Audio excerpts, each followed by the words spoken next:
There is nothing that Jesus cannot do. I have seen miracles that drove me to tears. The person that is sharing it is crying. Means I'm hearing it, I'm crying. That Jesus, you did this one. And yet, you can get so familiar. I tell you, angels are real. But we can get so familiar. A man suffered a terrible fracture of the elbow. He was shot in his elbow. And so they had to put an artificial elbow there. And he had carried that artificial elbow for like 9 years. It was there in his elbow. And sometimes it can get really painful. They had done for evangelism that day. And after they prayed, everyone said, let us go and rest. This man went to sleep as usual, only to wake up the next morning. And that artificial elbow was beside him. I saw it with my eyes. The angel came, removed it, and dropped it. So that there will be a witness. God is almighty. You have lost touch with the tangibility of God's power. You have to get back to this thing. Didn't angel open prison doors in Acts of Apostles? They are angelic visitations. When David stoned Goliath, because we didn't see it. The Bible says Goliath fell faceward. The way I read my Bible, I read it like drama. I said, if a stone could hit Goliath, if a stone should hit Goliath enough to make him fall, it's the force of motion. Abi, if I ask somebody that study physics now, should be able to calculate this thing for us. That this stone hit his head like this. Why is Goliath falling faceward?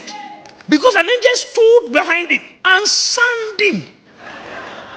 He said, David, just throw. We just need some physical engagements. Something to point to that is human activity. Because there must be a super on the natural for you to be supernatural. Sand him from the back. That guy fell down. David began to run. How did I know that angel already sat on Goliath? Because David now ran.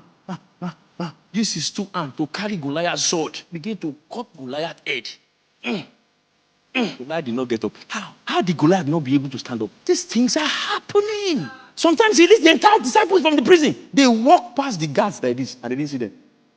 At least you cannot see angel. We know you cannot see angel. How about human being? Because when they came out of the prison, they walk out. One man said, his pastor said in church, this week you will be invincible. Invincible means you'll not be able to be beaten. It's V-I-N, not invisible. Invincible means that you will be unbeaten. But this man didn't understand English so much. What he had was invisible. So armed robbers came to his house. And he said, my pastor said, this week I am invisible. And they did not see him.